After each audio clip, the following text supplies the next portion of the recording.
I want you to listen to this scripture for just a second, and let's see what comes to mind after you hear this.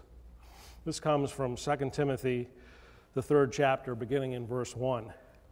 And it says, "But know this, that in the last days perilous times will come, for men will be lovers of themselves, lovers of money, boasters, proud, blasphemers, disobedient to parents, unthankful, unholy, unloving, unforgiving, slanderers, without self-control, brutal, despisers of good, traitors, headstrong, haughty, lovers of pleasure rather than lovers of God." How many of you watch the news, whether it's the local news or national news? If you watch it sometime during the day, most people do that. Does any of what I just read kind of describe what you see on the national news and the local news? It pretty much, I remember when I was a kid, there used to have some things on the news that were positive. And it seems like nowadays, everything that you get is all those negative things that you hear about. And they are reflected in what I just read.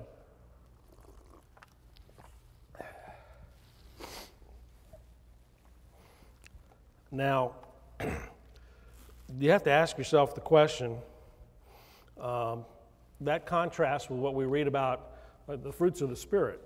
You know, that's kind of the opposite end of the spectrum of what I just read. So if you were to go to Galatians chapter 5 and 22 and 23 and you went over what those are, they're the other end of the spectrum.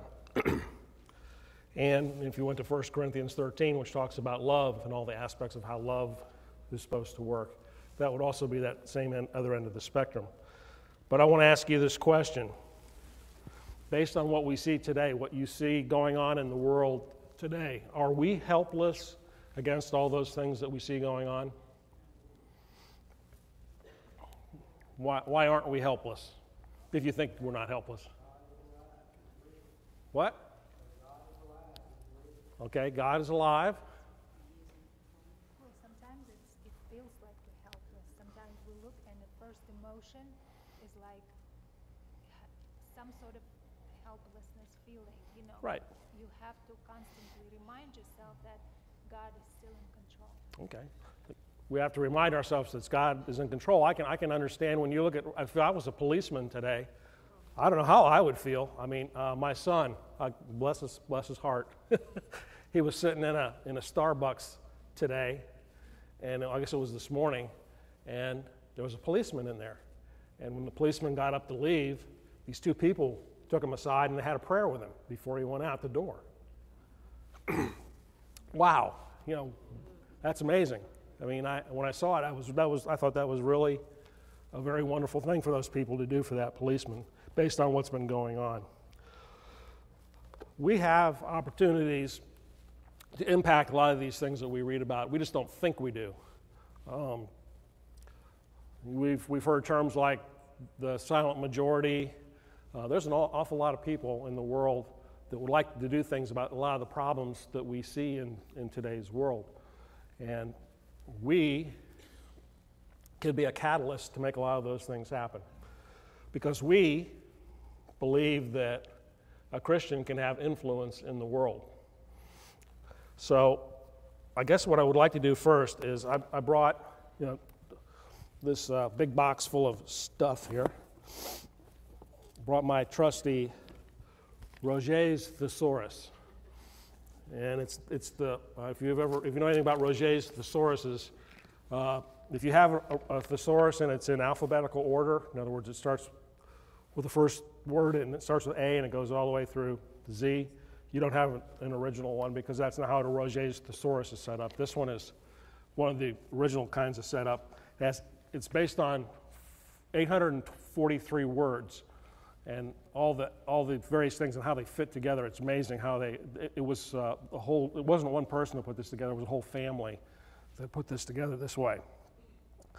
But when I want you to listen to these terms, these are all synonyms for the term influence: persuade, convince, suggest, recommend, advocate, advise, counsel, talk into, bring or talk someone around, bring over, win over, enlist, recruit, bring to one's side, carry with one, incline, dispose, put, draw, make one's own point, carry one's point, have an impact on, interest, intrigue, prevail upon, act upon, appeal to, attract, captivate, charm, coax, cajole, brandish, tantalize, make things easy for, hold out a carrot, make someone's mouth water, sugar the pill, sweet talk. These are all synonyms for the term influence. And if you look in here, they have it positioned under the word power. That's one of the main words that's in the book here. And it's interesting that when we think about influence, let me get one other book here that, well, we'll do it off my iPad. It's just quicker to do it that way, assuming my finger doesn't. There it is. It disappeared. Technology. My Wi-Fi connection isn't good enough, so I think I also figured that would happen, so I printed it out. The definition in Webster's dictionary is, for the word influence, is the power to change or affect someone or something, the power to cause change without directly forcing them to happen, a person or thing that affects something or someone in an important way. And then it has a whole set of, when you look at a definition, you get 5 or 10 different other definitions for it. And the other one that seems of interest is the third one down here. It says, the act or power of producing an effect without apparent exertion of force or direct exercise of command. If you didn't understand that definition, you can see Mr. Cox afterwards. He's the resident lawyer, and he can wordsmith that definition for you. But the bottom line is that when we think about influence, we're going to talk about a couple of things here. We're going to talk about what are the different forms of influence and kinds of influence. We're going to look at who has influence, and we're going to look at whether it's a conscious or an unconscious sort of thing that we do. And we're going to talk about being aware and taking care when you are thinking about using or receiving influence. And then I'm going to tell you a little bit about where we're going for the rest of the classes that we have. And then you're going to get the dreaded homework assignment. Wendell Winkler wrote this book called The Christian and His Influence, and I think it was published about 45 years ago. And when you read through it, it's good, but it needs to be updated a little bit with some little more current kinds of examples for the current pieces, not for the biblical pieces that are in here. His definition of influence is that moral or spiritual force, power, or capacity by which we have an effect upon a person, condition, or development. And he gives some examples, which we're going to talk about in the coming weeks on some of these pieces. What are some of the ways? What are the ways that we influence other people? In other words, what action do we take, or what do we do? I'm not talking about specific things that you do, but what's the method that we use when we influence other people? I'll give you an example. One of the ways we influence people is when we talk to them. So that ought to get you warm. What else? What are some other ones?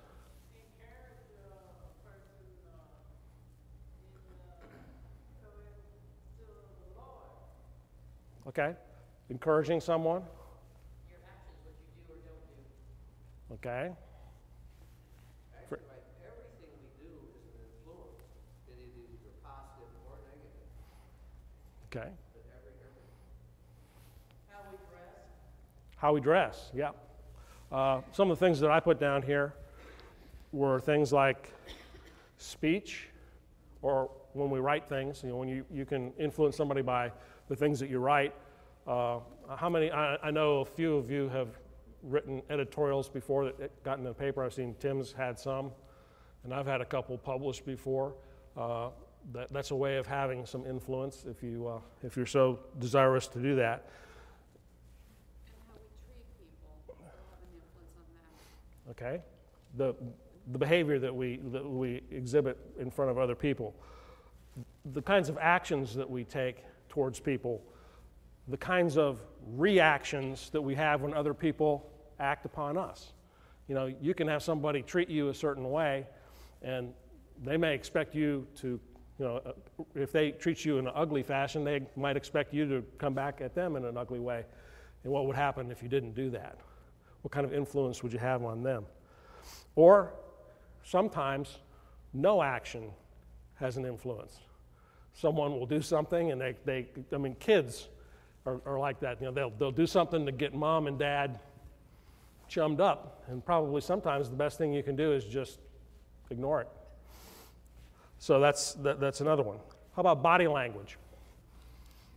I think I've mentioned this once before when I taught a class. I hate talking on a phone. I absolutely hate talking on a telephone. I don't give anybody my cell phone number other than my family. I don't like talking on a phone. You know why?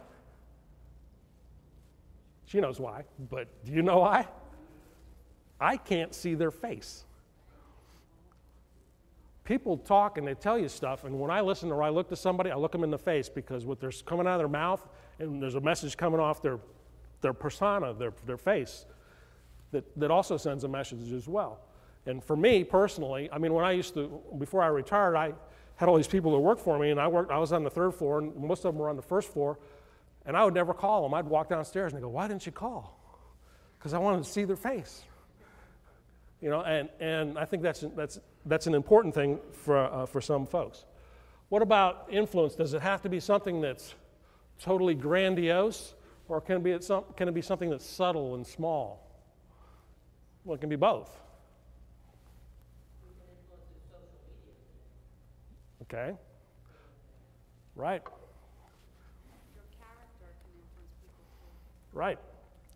The kind of character you have, the reputation that you have, those are all things that people will notice about you. Stop and think for just a second. Can you tell me that not that every job, not that there isn't jobs that don't use influence, but can you think of some kinds of jobs that people do where an important part of their job is influence? A teacher? A teacher. Okay. Nursing. Okay. Healthcare. I thought of doctors. You go into the doctor and he tells you, well, you've done this and you've done that, and you need to do A, B, C, D. And I usually get A, B, C, but I never get to D. And I don't know how, he just hasn't hit the right button to influence me that I need to do that yet. Anybody that works a register. Works a? Register. Oh, cash register? Okay. How about, how many of you have turned on your television today? What comes in between the programs? Advertising. Advertising is what? What are we trying to do with advertising? You're trying to influence somebody to make a decision to do whatever they want you to do. And it's much louder, too. Very, very good. It's much louder. I wonder why that is. They want to get your attention. We're going through that difficult time right now. We elect a president every 4 years, but for whatever reason, we now spend 2 years having a campaign. And what do you think all those people are trying to do? They're trying to influence you to support them. What about lobbyists? There are people who get paid to influence people. Preachers, absolutely, preachers. That's a very important one. I'll give you one that's not it's not a paid job, but it's a job. Parenting. That's probably the most important job that you can do, is influencing those little ones that you bring into the world. Now, some people will make arguments that any kind of position that requires a leadership requires a person to be very influential. And I guess I would agree with that, but you have to be careful when you do that, because a lot of people, at least in the business world, believe that their leadership is based upon their authority. In other words, their position, the leverage that they have over. If you happen to work at a company and you have a boss, that boss controls when you work, how much you get paid, where you sit, all those various things that impact your life. That person's got just a little bit of leverage on you, and compare that to when you're in a leadership position, let's say in a church. The elders don't have leverage on you like someone who runs a company. They're not paying you a salary. Everybody's here because they want to be here. So it's a completely different kind of dynamic as to what kind of skills and capabilities are required to be an effective leader in a church, because you don't have that leverage like you do when you have it in a business. So what I'd like to do is look at a couple biblical examples. Let's talk about, I think, I don't know who it was, somebody back there, it might have been Cain or, yes, True. I was saying, you can look up to elders sometimes. You look up to Jesus, but you can watch the elders and they can guide you. Look Right. at their influence. Okay. I think Cain mentioned the idea that there's really two kinds of influence. There's good influence and there's bad influence. And they're both influence. So we have to be careful when we look at some of these things. I would like to look at a couple of biblical examples of influence. And I'd like to start on the good side. I'm going to give you a couple, and you can be thinking, and maybe you can suggest some other ones that you think are good examples of someone having influence in a positive sort of way. The first one that comes to my mind is Esther. There's Esther living in captivity in Persia or Babylonia, and the king disposes of his wife and decides he's going to shop for a new one, and eventually he selects Esther. Well, in the meantime, we have another character who has decided that it would be a good idea to just kill off all the Jews, all the Hebrews that they've taken into captivity. And that's his plan. When Esther finds out about this, she uses her influence on the king, and instead of Mordecai being taken and hung on the gallows, Haman is taken and hung on the gallows in his place. And she saves the entire nation of the Israelites. Another one would be Timothy's grandmother and mother, Lois and Eunice. And we read about that in I think it's 1 Timothy 3. And they, the example there is that, Timothy, I know that you have all this good spiritual capability within you, because I know your grandmother had it, and I know your mother had it. And, well, if his grandmother had it and his mother had it, how'd he get it? Had to have been that the grandmother and the mother taught him. And not only taught you can tell somebody to do something, but if they don't see that same thing demonstrated on a daily basis, you can tell your kids don't do that. And then if you turn around and they see you doing the same thing you told them not to do, that's, you're not going to reinforce the idea that you don't want them to do something. So in this case, Lois and Eunice were two individuals who had a great impact on Timothy. Then there's the Apostle Paul. I intentionally left out Jesus because just about everything that he did was influence, I was trying to focus more on people that weren't deity, that just regular, normal, everyday people. And the Apostle Paul did a number of different things. If you read in a couple of different places, at I think it's the very last two verses of in Acts, he's talking about the good relationship that he had with the house of Caesar, where he lived. I mean, at the end, it talks about how he lived there for another 2 years with them, and it's also repeated later on that he's talking to some other Christians, and he's saying that he has a wonderful relationship with the fellow members who that are saints in the house of Caesar. So we see that. I mean, you could go through all sorts of examples with Paul. You brought up Paul, and it made me think of when he was Saul and killing Christians, he had a lot of influence, and people knew him because of all of that bad behavior. And then when he became a Christian, he had to overcome that previously earned bad influence about him by influencing them with his good behavior. Good, excellent. Can you think of some other folks that come to mind that, if you don't, you can bring them up next week. Obviously, you didn't have time to prepare or to look, but if you have one off the top of your head right now, that'd be fine.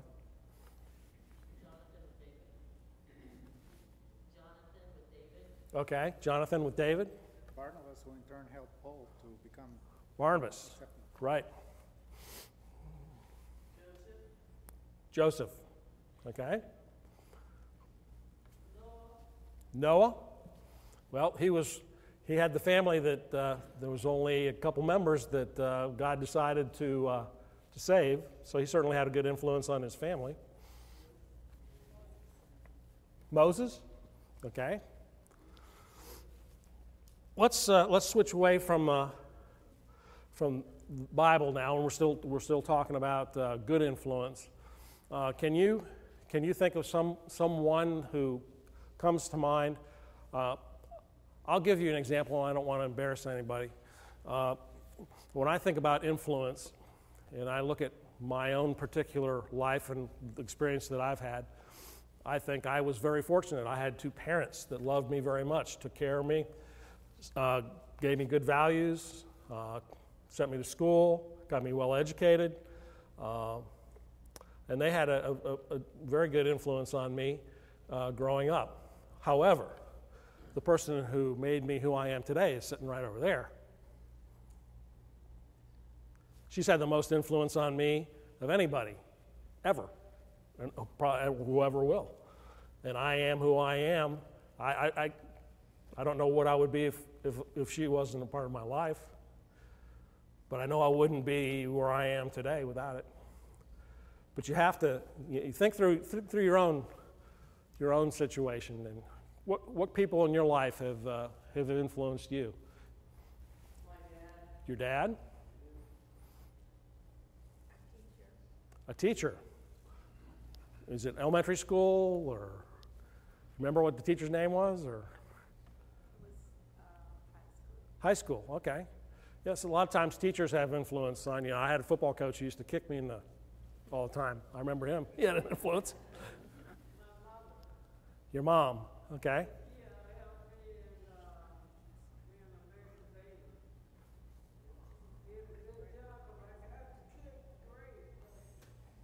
Okay. Grandparents. A lot of times grandparents have to step in if something happens to the parents, or they're not in a part of a person's life. Sometimes grandparents have to step in. Chuck. Coaching. Okay. Sometimes friends can have a good influence on you too. Right. Friends. There are friends and there are friends. You know who a friend is based on when something bad happens, who's standing next to you when that bad thing's going on. Any other? Chuck. A lot of us get to say mother. A lot of us get to. Sure. I think in this particular environment, especially in a church environment, you're going to find that a lot of the parents are big influence, big positive influence in kids' lives. So that's not to say that all of them are or were. Let's slide over to, it's amazing to me when you ask somebody what are the good things that are going on, they can only give you a couple things. You ask them what the bad stuff is, and you get a list that's, 10 pages long. But let's look at some of the examples from the Bible of bad influence. I'll give you a couple, and then you can maybe add a few to it. Solomon's wives. There's good old Solomon. He's chugging along, and he decides he's going to... What was the one thing that God told the Israelites before they went into the Promised Land? Do not marry outside of the 12 tribes. Do not do that. And Solomon did that. And when he did that, he brought in with it all the dirt that comes with it. Idol worship, as a matter of fact, idol worship was introduced when he brought in some of those women that he took on as wives, and that's where a lot of the calf worship came from, and it was there from that time all the way until they went off and were taken into captivity, both the northern kingdom and the southern kingdom. Another one that comes to mind is, I would call this a combo. It was Rehoboam and Jeroboam. Jeroboam was the individual who decided that he wanted to sort of have a coup, and he got caught at doing it, so he had to go into exile into Egypt. And while he was in Egypt, obviously he was there for 2 years, and he apparently must have absorbed a lot of the culture and the things that they were doing there. So he came back after the death of the king, and when he came back, they had already decided, the tribes had decided that they were going to make Jeroboam the king of the nation of Israel. But when he came back, the people were pretty upset because of the way they thought they had been treated, and they thought their yoke was too heavy, that too many burdens had been put upon them, and they asked him to think about whether he would change that. So he spent 3 days thinking about it and came back, and what did he say? He was advised by his counselors to do what? To what? Okay. What did he do? He came back and he said, it's going to be worse. And when he did that, that's when the split came. That's when the 10 tribes to the north went into one kingdom, and Rehoboam took the 2 tribes that were in the south, and then Jeroboam took the ones to the north. And we now know that based on the behavior of Jeroboam, it's interesting, probably Kings, 1st and 2nd Kings, isn't something that you really leaf through a lot. You probably spend more time reading New Testament scriptures, but if you read through 1st and 2nd Kings, it's interesting that every time you get to a king dying, the same thing is there every time. If my little computer will cooperate.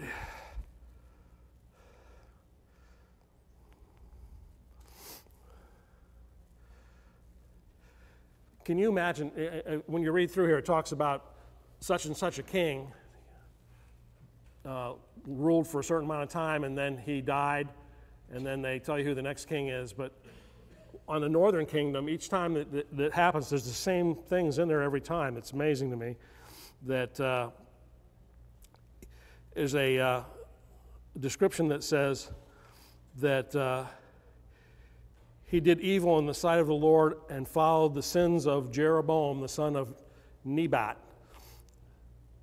who made Israel sin. Every time a king from the northern kingdom died, that same verse is in there for each one of them. You talk about somebody who had influence in a negative way, he's the one who turned them away from a whole variety of things. And it just kept getting worse and worse and worse and worse. And it took 200 years of being worse before they were carried away by the Assyrians. And not that the southern kingdom was perfect. They had their ups and they had their downs. But it took them 300 years before they went into captivity. So they had an extra 100 years where they weren't in captivity. So Rehoboam, Jeroboam, I think are both examples of guys who had some negative kinds of influence. King Ahab and Jezebel. Okay. Boy, have you been reading my notes? Because Jezebel was the next one down here. Yeah, Jezebel, wonderful influence she had. She was the one who brought in the worship of Baal to the northern kingdom. She married one of the kings. It was an attempt to try and join some people that were up in what today is now the area of Lebanon. I think it was Phoenicia back then. Anyway, they tried to do those kind of deals where they would, you can marry my daughter and then we'll have an alliance here. Well, she's the one who brought in Baal worship, and it took 30 years of work by several of the prophets to try and get that Baal worship out. And it was a negative influence. I mean, it was yet another thing, another idol that was introduced to them that was a negative. Can you think of any other ones that come to mind in the Old Testament or the New Testament? Thinking of Job's wife was pretty bad influence on him, Job's wife. but he was always faithful to God, so her badness did not work for him. Okay. Delilah. Delilah. Okay. Satan. Number one, primo, evil influencer.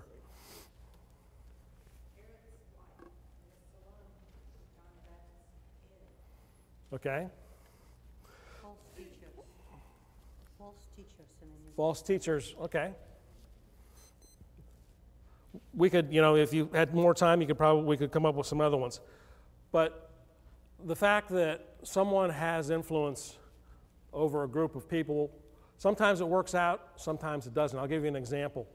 I want you to think about when the 12 spies went into the promised land. They went in there and they came back, and Joshua and Caleb, what were they trying to do? They were trying to influence the other 10 tribes and saying, hey, we went over there. That's the land of milk and honey. That's where we want to go. God is with us. We can do this. There's nothing over there that can prevent us from taking the land. And the other 10 said what? No, we can't go in there. There's giants in there. There's all kinds of bad things in there. We can't go in there. They tried to have a good influence, but they weren't successful. I mean, it kind of teaches us the idea that sometimes you're going to try and do your very best and you're not going to be successful. However, in the end, who gets the last laugh? Joshua and Caleb. They're the only two adults that got to go into the promised land after everybody else wandered through the desert for 40 years. And God slowly eliminated all those people that had that particular approach and attitude, and then had a whole new nation, so to speak, that was going into the promised land. So the question is begged, does everybody have influence? I mean, do some people have influence and other people don't? I think everybody has influence. Let me give you an example of a situation within a home where there's a newborn baby. Baby can't talk, baby can't walk, baby can't do anything. Does that baby have any sort of influence over the other people that live there with them? You bet. Think of the other end. That's the beginning of life. How about the end of life? When however you decide you're going to be, your final arrangements are, whether you're going to be buried or cremated or whatever, does your influence go in the coffin with you, or does it get burned up with you when if you happen to be cremated? No. Think about all the people that you know that used to go to church here who are no longer here, that have passed on, and the kind of influence. I hear stories about all kinds of different people. Oh, that person this and this person that. And when you die, your influence can live on for an awfully long time. Just like, in a positive way or a negative way. The whole idea with Jeroboam, that whole negative thing lasted for 200 years. That's how much influence he had on those folks. We're going to run out of time in just a minute, so I'm going to skip down. And I just want to tell you where we're going with the class, and I want to give you a little quick assignment. We're going to start looking at things. Actually, this book was written, and it's amazing how when anybody writes a book, for the Church of Christ. It has 13 chapters. But we're not going to do 13 classes because there's not 13 periods in this particular session. So we're going to be doing, I think we have 9 classes. So next week we're going to be looking at salt and light. We're also going to look at principles of leavening. Then we're going to start talking about things like what kind of influence we can have on the communities we live in, influence on the job, influence in your home, influence in the church, influence in winning souls, and also we're going to talk about your legacy. We're going to talk about when you're gone and the kind of influence you're going to have. Now for the assignment. I would like this class to have a part of it that's kind of an application sort of thing. So this is what I'd like you to do. I'd like you to find 3 people who you do not know. In other words, they're not members of the church, that you're not sitting next to them. It's not your husband or your wife, your kids. Somebody like you go to Publix and you're checking out, and the checkout person's there. I would like each one of you to try 3 different people and just do something. I'm not talking about, I'm not asking you to convert them. I'm not asking you to talk to them about church. I'm not asking you about anything. I'm just asking you to give them something so when they go home at night, they go, man, today was a great day. This person came up and was really chatty. You ever notice when you go to Publix, the checkout person's got a name tag? You ever say, hi, Chris, how are you today? I'll raise my hand and say, I'm the first one to say, no, I don't do that. This is going to be just as hard for me as it is for you. But I'd like you to find 3 situations during the next 6.5 days where you can see if you can just talk to somebody and just be friendly to them and just have them go and make their day for them and by saying something or doing something for them. And when we come back, we can talk a little bit about that. And I think that wraps it up for tonight.